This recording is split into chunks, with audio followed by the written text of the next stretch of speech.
जय श्री कृष्ण दोस्तों। आज की वीडियो में हम लोग जानेंगे कि परिवर्तनी एकादशी व्रत कब मनाई जाएगी। इस एकादशी का व्रत पूजन कैसे किया जाता है, व्रत का पारण हमें कब करना है और व्रत करने का क्या महत्व होता है। यानी कि परिवर्तनी एकादशी के विषय में संपूर्ण जानकारी आपको आज के वीडियो में मिल जाएगी। तो देखिए, परिवर्तनी एकादशी का जो व्रत है, इसको करने से अमंगल दूर होते हैं, परिवार के लोगों में खुशियां और समृद्धि आती है। इस व्रत के प्रभाव से जातक के कई जन्मों के पाप जो है वो धुल जाते हैं, अंत में बैकुंठ को प्राप्त होते हैं। तो वर्तनी एकादशी के दिन आपको सुबह सुबह सबसे पहले एक चौकी लगा लेनी है। जहां भी आपको पूजा करना है उस स्थान पर एक चौकी लगा लें।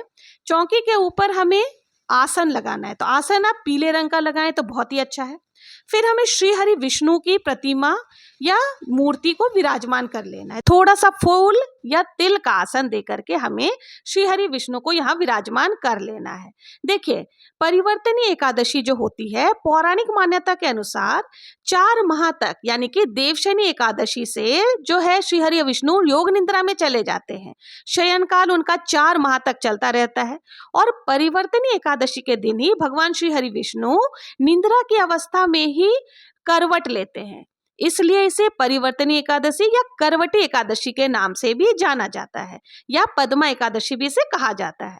इस वर्ष यानी कि 2024 में 14 सितंबर दिन शनिवार का दिन परिवर्तनी एकादशी का व्रत किया जाएगा। तो यहाँ पर हमने भगवान श्री हरि विष्णु को विराजमान कर लिया है। अगर आप लड्डू गोपाल की सेवा करते हैं तो आप लड्डू गोपाल को भी यहाँ विराजमान कर लीजिएगा। अब हमें गणेश जी को भी विराजमान कर देना है, तो हम चौकी पर थोड़ा सा तिल का आसन दे करके गणेश जी को भी विराजमान कर लेंगे। इस तरह से हमें चौकी लगा लेनी है। चौकी लगाने के बाद हमें अब अपनी पूजा शुरू करनी है। तो हम सभी को यहाँ पर भावपूर्ण स्नान करा देंगे। तो जल के छींटे लगाकर हमें भाव रूप में स्नान करा देना है। इसके बाद हमें दीपक प्रज्वलित करनी है। तो दीपक आप चाहें तो देसी घी का या तिल के तेल का दीपक ले सकते हैं। दीपक प्रज्वलित करने के बाद हमें हाथ जोड़ करके व्रत का संकल्प करना है कि हे प्रभु, मैं आज आपके निमित्त यह व्रत पूजा कर रही हूँ, आप मेरी पूजा को स्वीकार करें। अगर कोई भूल चूक हो जाए तो क्षमा करें। इस तरह से संकल्प करने के बाद हमें सभी को वस्त्र स्वरूप कलावा समर्पित करनी है। आप चाहें तो जनेऊ भी समर्पित कर सकते हैं। इसके बाद सभी को तिलक लगाना है। तो तिलक चंदन से लगाएंगे, क्योंकि श्री हरि विष्णु और लड्डू गोपाल को चंदन से ही तिलक लगाया जाता है। अगर चंदन नहीं है तो आप हल्दी का भी प्रयोग कर सकते हैं। चंदन के स्थान पर हल्दी का प्रयोग कर सकते हैं। उसके बाद हमें माता लक्ष्मी और गणेश जी को रोली से तिलक लगा देना है। तिलक के बाद हम यहाँ पर तिल का प्रयोग करेंगे, क्योंकि एकादशी के पूजा में चावल निषेध माना जाता है, तो इसलिए हम चावल के स्थान पर तिल का प्रयोग करेंगे। तो सभी को तिलक के पश्चात तिल लगाने के बाद थोड़े से तिल हमें दीपक में भी डाल देना है, क्योंकि ऐसी मान्यता है कि जितने तिल दीपक में चटकते हैं उतने ही हमारे पाप और कष्ट जो है वो मिटते हैं। इसलिए थोड़े से तिल आप दीपक में जरूर से डालें। इसके बाद हमें पुष्प समर्पित करनी है। तो जो भी फूल आपको मिल जाए, इजीली मिल जाए, आप वो समर्पित कर सकते हैं। तो यहाँ पर लाल फूल, पीले फूल जो मिल जाए वो समर्पित कर दे। और साथ ही में गणेश जी को दूर्वा घास समर्पित करना है, क्योंकि गणेश जी को दूर्वा घास अति प्रिय होता है। तो यहाँ पर हम गणेश जी को दूर्वा घास समर्पित कर देंगे। अब देखिए, भोग लगाना है। तो भोग, जो कोई भी एकादशी का व्रत करते हैं तो भगवान को भी हम ना भोग में अन्न का भोग लगाते हैं और ना स्वयं ही अन्न को ग्रहण करते हैं। तो हमें इसमें फलाहार का ही भोग लगाना है। तो यहाँ हम फलाहार का ही भोग लगाएंगे और फलाहार का ही भोग हम स्वयं ग्रहण भी करेंगे। तो यहाँ गणेश जी को हमने अलग से भोग लगा दिया है।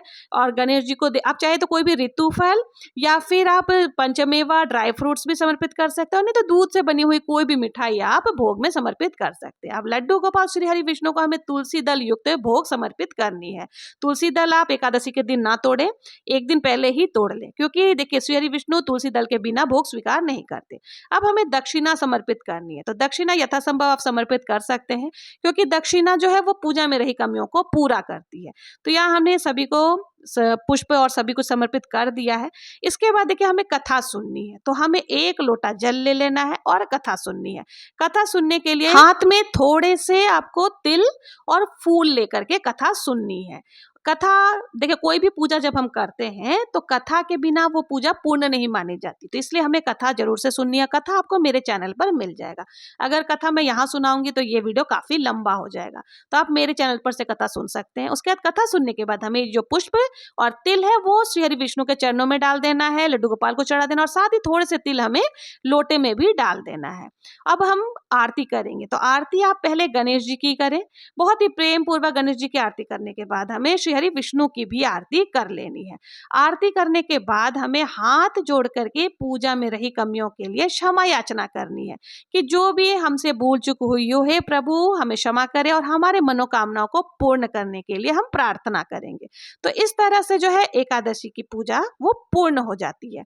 उसके बाद हमें क्या करना है, पूजा के बाद जो हमने जल का लोटा लिया था, उस जल के लोटे को हमें सूर्य देव को अर्घ दे देनी है, और जो भी भोग प्रसाद आदि है वो हम परिवारजन में बांट लेंगे। पूजा के बाद आप चाहे तो चाय पानी आदि पी सकते हैं, फल भी खा सकते हैं, लेकिन एकादशी के व्रत में एक बात का ध्यान रखें कि आपको दिन में सोना नहीं है। सोए नहीं, श्री हरि विष्णु का ध्यान करते रहे, उनके मंत्र जापों को मन ही मन बोलते रहें। ओम नमो भगवते वासुदेवाय, इस तरह का मंत्र जाप आप करते रहें। शाम के समय हमें फिर क्या करना है, दीपक प्रज्वलित करनी है। जो चौकी हमने लगाई है वहां पर दीपक जलाकर आरती करनी है, और जो भी फलाहार आपने बनाया है उसका भोग आपको समर्पित करना है। तो शाम को भी हमें भोग लगानी, आरती करनी है। इस तरह से हमारी पूजा जो है वो पूर्ण हो जाएगी। और इस व्रत में देखिए रात्रि जागरण का विशेष महत्व होता है, तो इसलिए इस दिन रात्रि में कोशिश करें कि सोए नहीं। लेकिन देखिए पूरी रात जागना पॉसिबल नहीं होता है, तो आप श्री हरि विष्णु भगवान के भजन जरूर से कर ले। अगर आपको भजन नहीं आते हैं तो फोन पर भी आप भजन सुन सकते हैं, इसका बहुत ज्यादा महत्व होता है। अब दूसरे दिन हमें देखिए व्रत का पारण करना है, यानी अगले दिन हम व्रत का पारण करेंगे। तो पारण का शुभ समय मैं बता देती हूँ। परिवर्तनी एकादशी व्रत का पारण का समय 15 सितंबर सुबह 6:17 से 9:10 तक किया जाएगा। तो ये समय रहेगा पारण का, तो आप इस समय पर पारण कर लीजिएगा। अगर पारण आप जिस समय करते हैं उस समय तक यदि भोजन तैयार नहीं हुआ है तो आप क्या करेंगे कि जो दान आपको देना है वो आप निकाल लेंगे, और पूजा करने के बाद पारण के समय आप एक दाना चावल अपने मुख में डालकर पानी पी सकते हैं, यानी कि पारण की विधि इस प्रकार से हो जाएगी। उसके बाद फिर जब आपका खाना बन जाए आप खाना खा सकते हैं।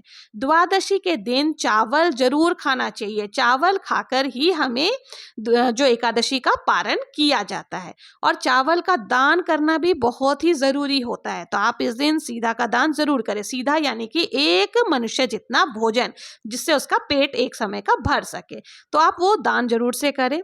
तो इस तरह से दान करने के बाद ही आपकी जो ये पूजा है वो पूरी होती है। तो दोस्तों, परिवर्तनी एकादशी की व्रत की पूजा विधि आपको कैसी लगी? अगर आपको पूजा से संबंधित क्वेरीज या डाउट्स है, यानी कि कुछ भी आप अगर प्रश्न करना चाहते हैं तो आप कमेंट में पूछ सकते हैं, मैं जरूर से रिप्लाई करूंगी। तो इस तरह से हमारा परिवर्तनी एकादशी का व्रत जो है वो पूर्ण हो जाएगा। तो आपको ये परिवर्तनी एकादशी व्रत की पूजा विधि कैसी लगी कमेंट सेक्शन में जरूर से बताएं। और अगर मेरा वीडियो पसंद आता हो तो प्लीज मेरे चैनल को लाइक शेयर एंड सब्सक्राइब जरूर से करें। मिलते हैं नेक्स्ट वीडियो में, तब तक के लिए जय श्री हरि विष्णु, जय श्री कृष्ण।